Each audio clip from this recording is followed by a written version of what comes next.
Do we have maximum karma with people that are close to us? For example, our parents, our siblings, our spouses? And if yes, how do we deal with them different than others? Please repeat that. I didn't get the first part of the question. Do we have maximum karma with people who are close to us? Oh.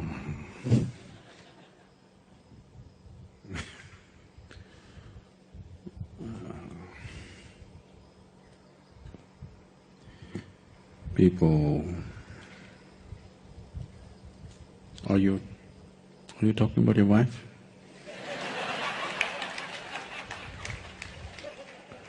We kept her away from you for 6 months so that your karma could be reduced.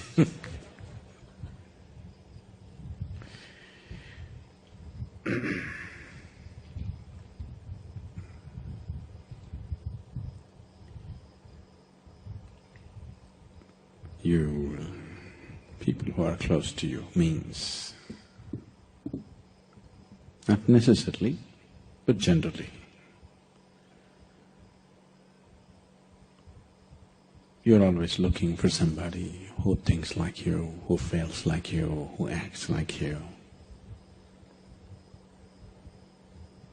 You're looking for a double. This double thing is a big problem.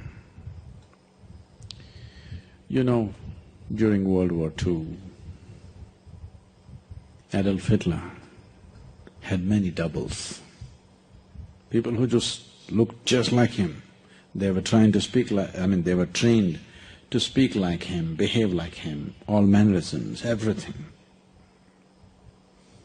Many tyrants across the world have always tried to have doubles for a variety of reasons. This is a basic trait of a tyrant, that you want to have a double. And because a lot of marriages are tyrannical, you're trying to have a double. In 1944, when the World War II was beginning to turn against the Third Reich, on a certain day, Himmler, who was the right-hand man of Adolf Hitler, walked into a safe house where there were 8 Hitler doubles. All of them looked like Hitler, they dressed like Hitler, behaved like Hitler, they have been trained for years. And everybody else who deals with them also have to behave as if they are Hitlers. So Heinrich Himmler walked in and said, "Hail Hitlers!" and said, "I have good news and bad news." They all said, "Okay, what's the good news?" The good news is, our Führer is still alive. The bad news is, he lost his left eye and he pulled out a metal hook.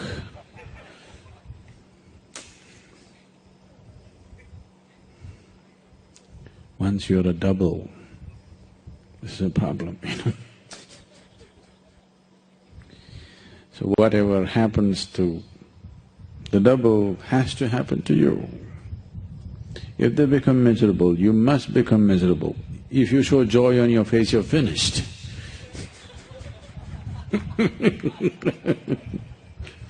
No? Yes? If your double is being miserable, you must also act miserable. Whether you are or not, it doesn't matter.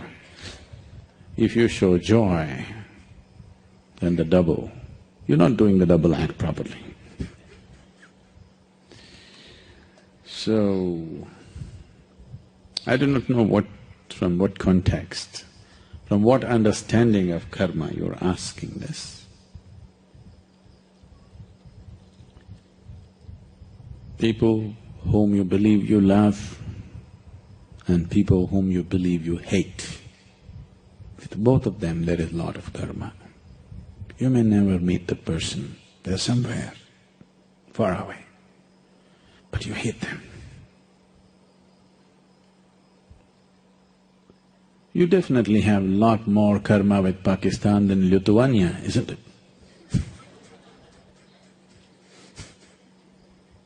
Isn't it? Because it's going on. So, karma is not because of your engagement in life with something. Karma is because of the way you deal within yourself. It is something that you're doing to yourself. It is not something that life is doing to you. It is something that you're doing to yourself. So what kind of karma you do to yourself is your choice. We were looking at this yesterday. If you wish, you can become joyful. If you wish, you can become miserable. You can become blissful, you can become ecstatic. You can become utterly, you can cause agony to yourself without any reason. It's just you. So this must be understood. Karma means action. Whose action? My action. Or in other words, this is a great insight into life, that you understand your life is your making. It is your doing. It is not somebody else's doing. Only because it is your doing. Only and only because it's your doing, there is room for liberation. If it was God's doing, how the hell are you going to break it? If the trap was God's trap, Creator's trap, there is no way you're going to break it, because it's your doing. That is why it can be undone. After all, it's your doing. So, you can use somebody, people around you, either to break your karma, either to cause a karma of liberation or to cause a karma of bondage. Anyway, you're doing something always. You can't help that, isn't it? Physically, mentally, emotionally, energy-wise, something is happening with you all the time, awake or asleep. You cannot dodge that. If you're aware, you will cause karma of liberation. If you're unaware, you will cause the karma of bondage. You need not necessarily be married for that. You can simply do it. Sitting alone in a room for the rest of your life, you can create karma with everybody in the world. It doesn't take anything because it's something that you're doing within yourself. It is not an interaction with somebody. It is something that is happening within you. You are like a silkworm. Silk is a beautiful fiber and a fabric. But this is like a silkworm, using his own marrow. He's weaving a cocoon for himself. This cocoon is very important. It's going to kill him.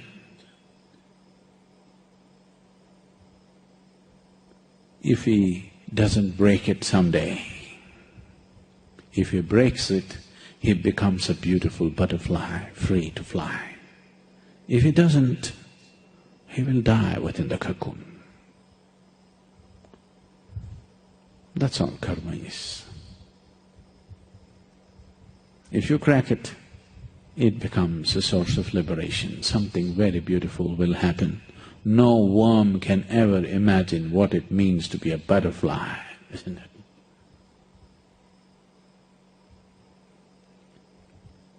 But if you die in it, then it becomes the greatest bondage because you died in your own cocoon, not somebody else's making, your own making.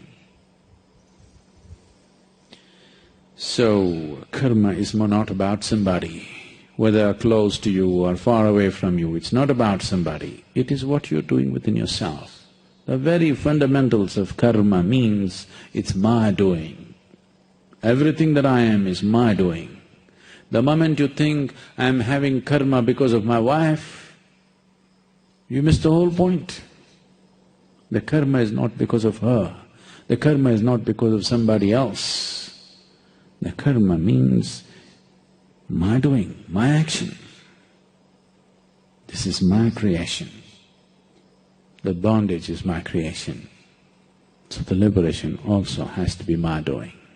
Somebody can help you, but this is an inside job. Because it's an inside job, a little outside help is needed. But it's an inside job. You're not having karma with anybody. Karma is about you. It is your making. It is your bondage. Two people may be living together, doing many things together. One may be becoming free, another may be getting entangled. Isn't it so? Isn't it happening? They are living together, doing the same things. One is using this to get entangled, another is becoming liberated. Because it's your doing.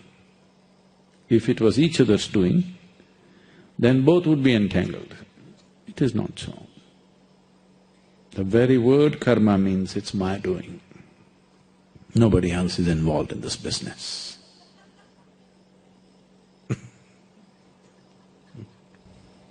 Sadhguru, fear of failure or fear of change gets me immobilized. How can I change it? Fear of change does what? Or fear of failure. It makes me immobilized. How do I change it? Immobilized?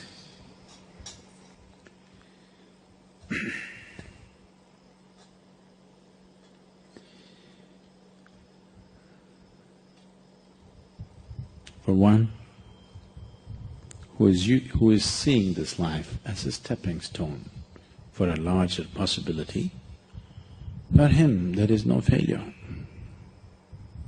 For one who is looking at the simple events of this life itself as the goal of life, for him there is failure and success. If you're just seeing this life as a stepping stone for a larger possibility, if you have a good deal, you use that for your well-being. If you have a bad deal, you use that for your well-being. The economy was on the boom, when every fool could be successful. No. It didn't take much. When the economy is on the boom, everybody gets carried, isn't it? Now there has been a meltdown. Now it takes something else to be successful.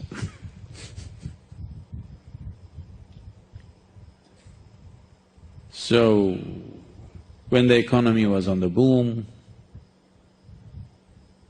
you could have brought a certain dispassion towards the money that's flowing in. Now the economy is down, the taps are all closed up. It's time to come, meditate, walk in the mountains. There's a lot of time. There's a lot of time on your hands, isn't it? When there was money, it took away your time and life. Now the taps are closed, lots of time, this is the time. So it doesn't matter what the hell happens. It doesn't matter what the hell happens with your life. If you are seeing this life only as a stepping stone for a larger possibility, then whatever the situation, it is beautiful and very useful. Very, very useful. Once there was a farmer like you,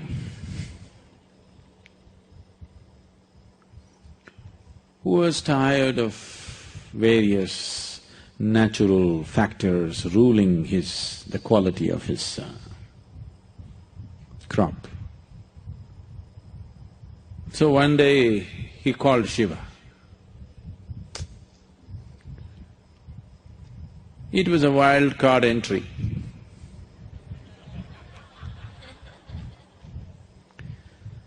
So he found excess. And Shiva said, what? He said, I'm tired of all the natural nonsense happening. Obviously, you're not a farmer. I know from history that you were a hunter. You were not a farmer. You don't know what it means to farm.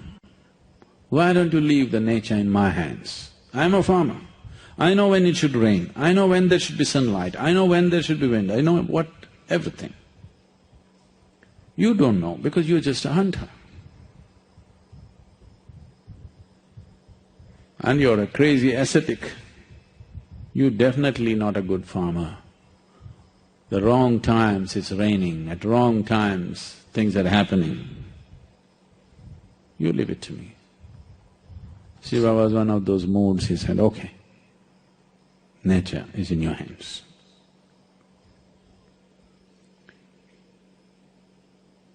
Then the farmer planted his crop, planted a maize crop. Rain. Poke the land and see, okay, it's soaked up to 6 inches, stop. Then plough it, plant it, wait for 2 days. Rain. Sunlight. Today I'm working in the field, cloud.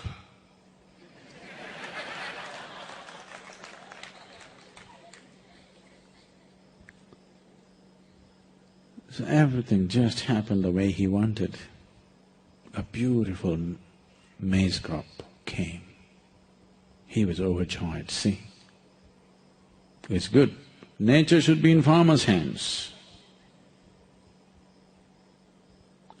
And then when the time to harvest came, he wanted to see, because none of the birds were coming, he was surprised. Because that also he said, no birds, no birds. Then he went and opened and saw nice big everything, but he opened and saw no grain inside. Then he thought, what the hell is this? What did I do wrong?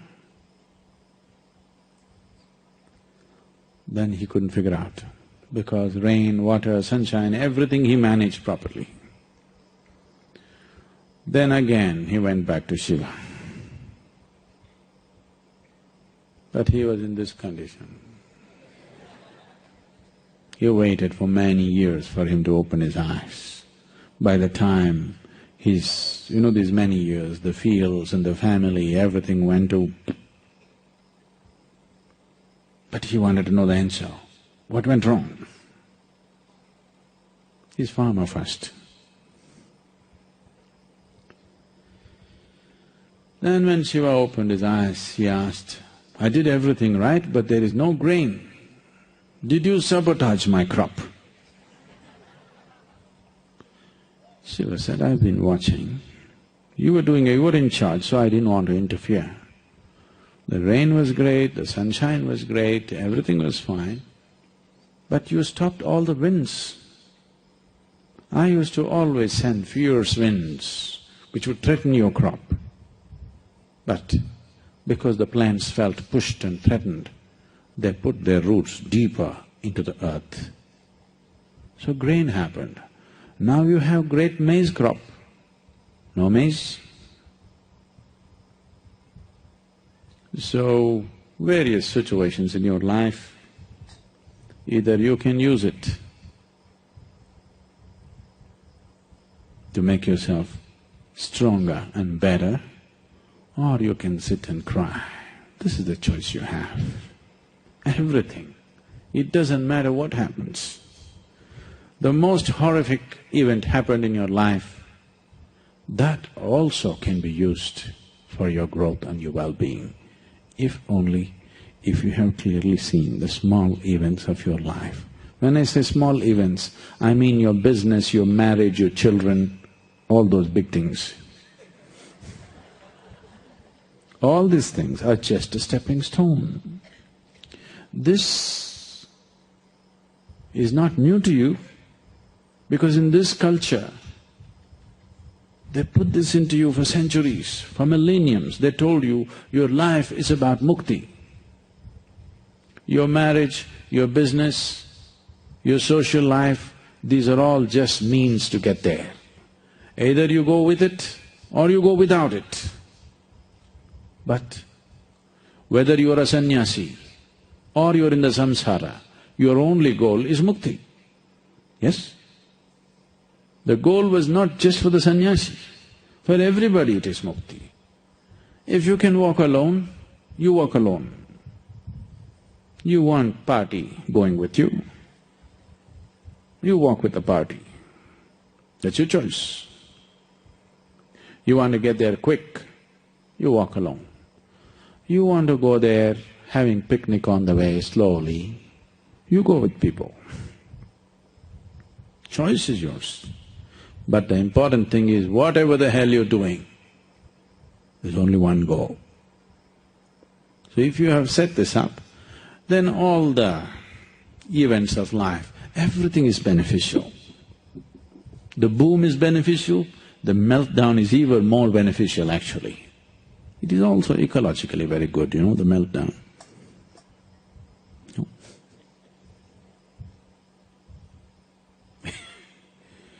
So, the fear of failure. Failure is bad enough. Fear is adding spice to it, isn't it? Success happens to you not because you desire it, because you earn it. Everybody desires it. It comes only if you're capable of it. No, I'm very capable, but…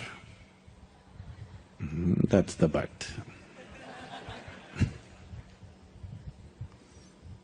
I'm very capable, I was doing very well 5 years ago, but now… Yes, but now situations have changed and you don't know how to deal with it. That's all it means.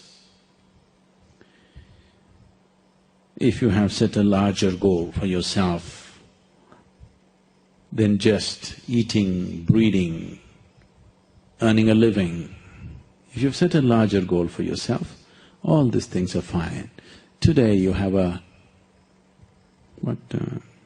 I'm sorry to torture you with reminder, 12-course meal. Tomorrow you have just dry bread. Both can be enjoyed, isn't it?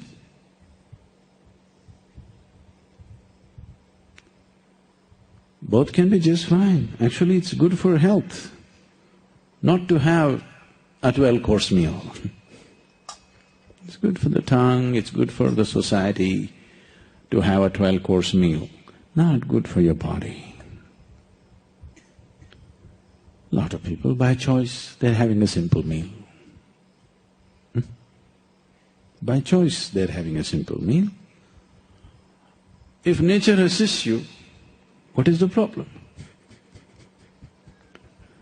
Suppose you can't afford anything else, you can always buy our Sanjeevani Ganji, What are you laughing? It's very nutritious. And you can also buy a bottle of pickle. You can live on it for the rest of your life. Very nutritious, very good for your health. You live longer. You can even throw a Sanjeevani party. Why not? I'm sure you can make that much money, isn't it?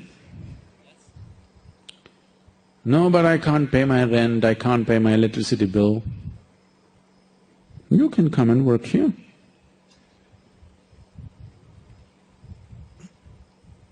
If you don't have a building, we'll put you in the thatch roof. At least the cowshed is there. You know, we all slept in the cowshed to start with. Today things have gotten a little better. You don't know how it'll be tomorrow, who the hell cares? When we slept in the cowshed, we were like this only. Today also we are like this only.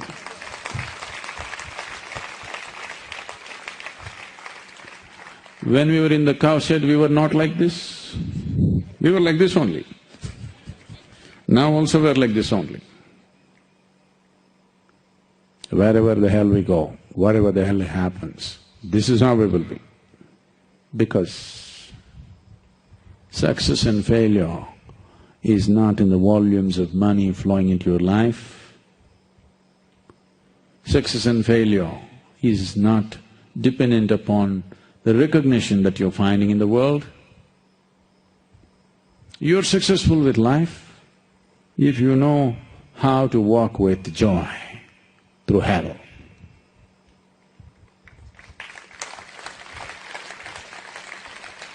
Meltdown is not hell, don't… I know there is a certain amount of global warming involved, but it's not as hot as hell, not yet. It's not bad at all, it's very good. I'm sure you can do with less food, smaller house, smaller car, or walking is great, you know. Walking is very good for health, do you know? Some man who just became 100 years old in Coimbatore city, I have not met the man, I read in the newspaper just a month ago, his 100th birthday. They asked him, what is the source of your health and well-being, because he's still strong and good? He said, I am a walk king, you know. He put a hyphen in walking and said, I am a walk king. Because every day I walk, 100, I'm still walking. So your failure could be extremely good for your well-being. Don't be against your own well-being, you know. Satyamava Ganji and walking, sure recipe for health.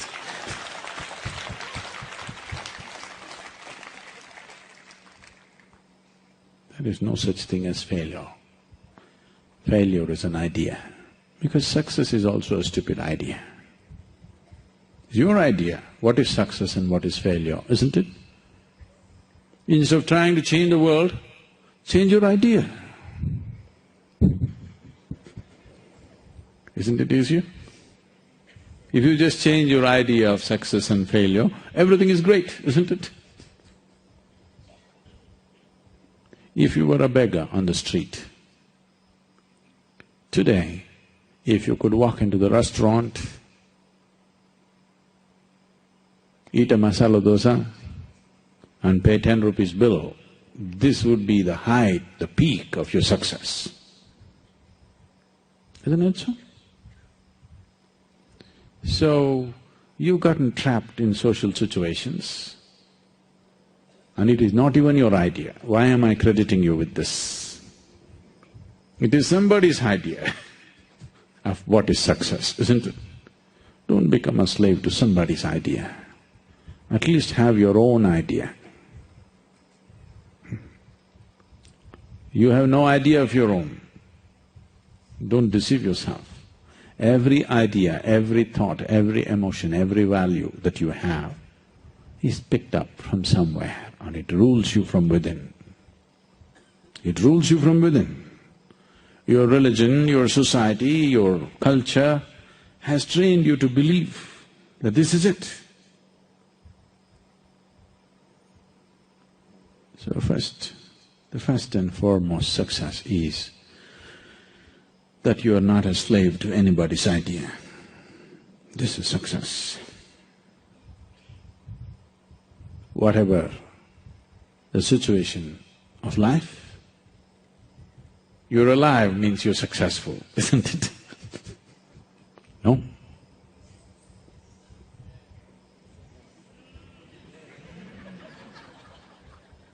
Let me see it if you're successful. This is success, you're alive. You don't know the value of life. You're crying about the share market. You do not know the value of life. Because the damn graph is going up and down, you want to die?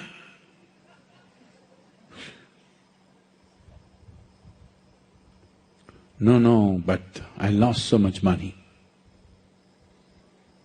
There is no such thing. These are all social things, these are not existential things. We created the society for our well-being, not to take our lives. Yes?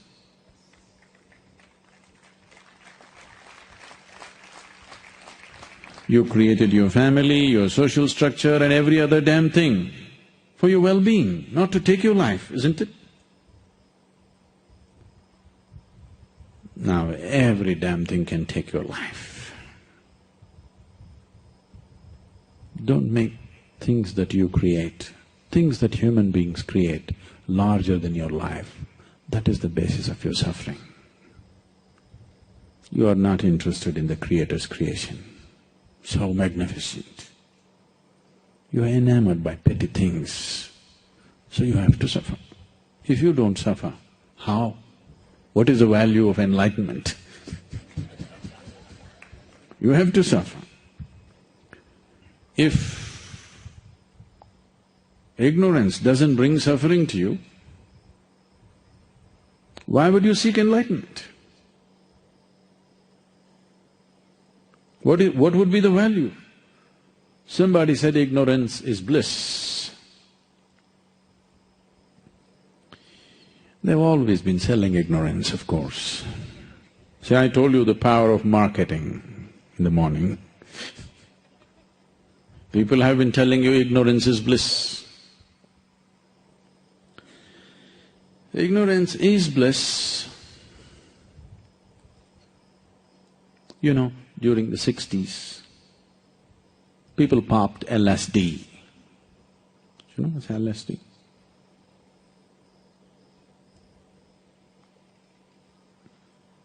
Love, sex and drugs. They popped LSD and they began to think they're superhuman. And they jumped off tall buildings because they believed they're going to fly. And they did fly. For some time. You know, when the Wright brothers flew, they were airborne only for 24 seconds, and that was a great feat.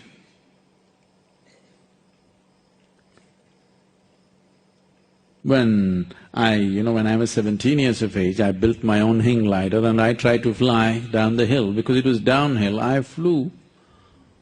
I believe it looked like a long time, but I believe I could have also done something 20 seconds. But then, when you realize it is not built to fly, then the bliss is over. I came down with 2 cracked ankles, but these people who jumped off buildings, they were blissful in their ignorance, till you hit the ground, of course. So if ignorance does not bring suffering to you, I would be disappointed with life. I would be very disappointed. Then all my striving and who I am doesn't mean anything, it's of no significance, it's of no consequence. No. If you're in ignorance, you must suffer. This is not my wish, this is the way of life. Whether you like it or you don't like it, that's the way it happens. Sadhguru, all the cultures in the world, they have a common thing that they revere human life. Taking away your own life or somebody else's life is not considered proper. But if one is really suffering, one has got a bad deal in this life, then why can't just one, start a new game, end this one and restart the game? Is there anything wrong with that? So if I have a bad deal, don't I have the right to shut it up and come back again? If you have a bad deal with your job, you could just quit. If you have a bad deal with your marriage, you could just divorce. If you have a bad deal with the society in which you live, you can come to Isha Yoga Center.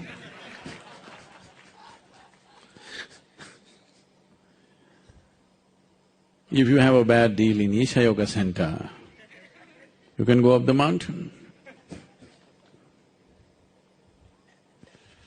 So, these are not good enough reasons for you to end the process of life.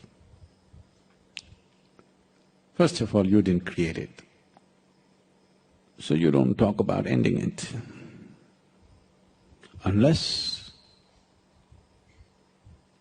your identity as a separate being or a separate person has disappeared, and you and the source of creation are just the same. If you come to that point, then you can just throw away your body consciously. Then you're allowed to do it. Not by damaging the body, not by hanging from a tree. We don't mind burying you under the tree, but hanging from a tree is neither good for you nor for the tree.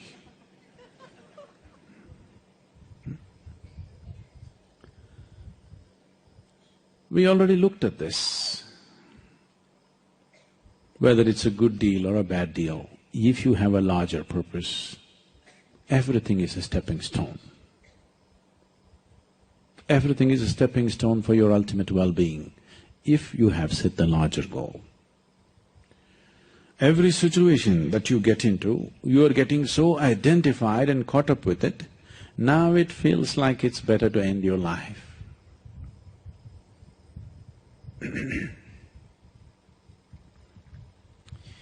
Anyway, this is lot of bull. Because today something is going wrong, you want to end your life. Tomorrow morning something is going right, you want to live. You want to have your third baby. You want to get married once again. If things are going little better tomorrow morning, you'll have plans. Everything looks bleak, you think of suicide, isn't it? So this is just a game that you're playing in your mind.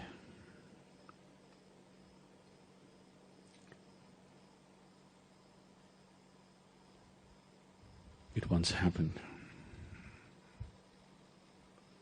A salesman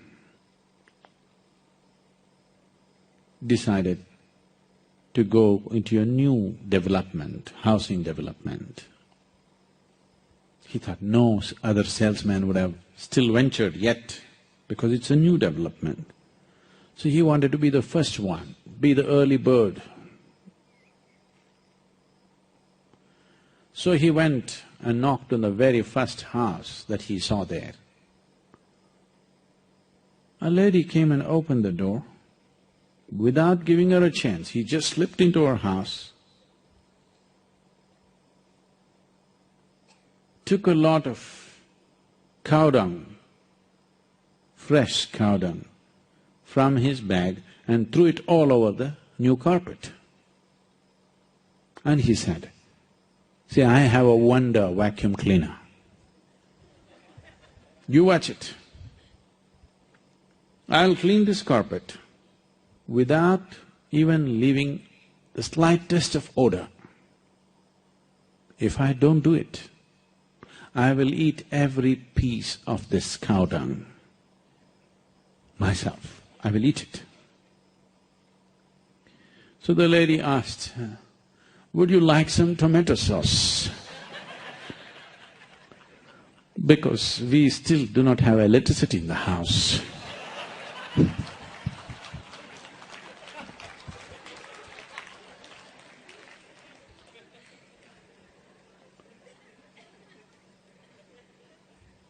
What you need is a little bit of tomato sauce.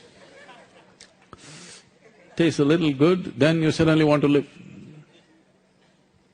Just eating cow dung, you feel like dying.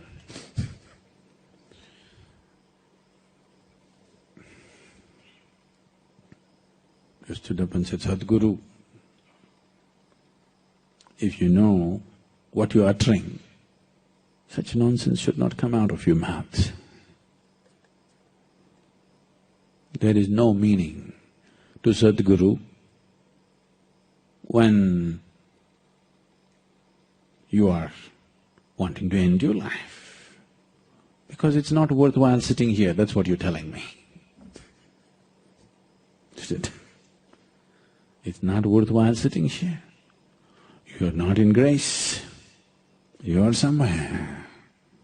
About how your job is not working, how your family is freaking you, how something else is happening. That's all you're thinking about. Just be here. Suddenly it'll be worthwhile. I'll make it worthwhile.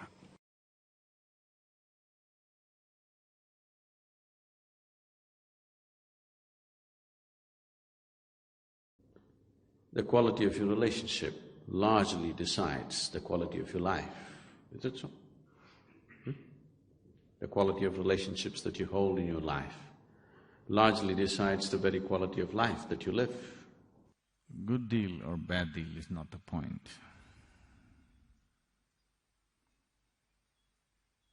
The point is this life serving the purpose? It's human memory which is the source of all bondage. What you call as karma is just memory on different levels of life. Don't believe anything that is not yet your experience. It doesn't matter who says it. This does not mean disbelief. No, you don't know, that's all. Somebody tells you a story,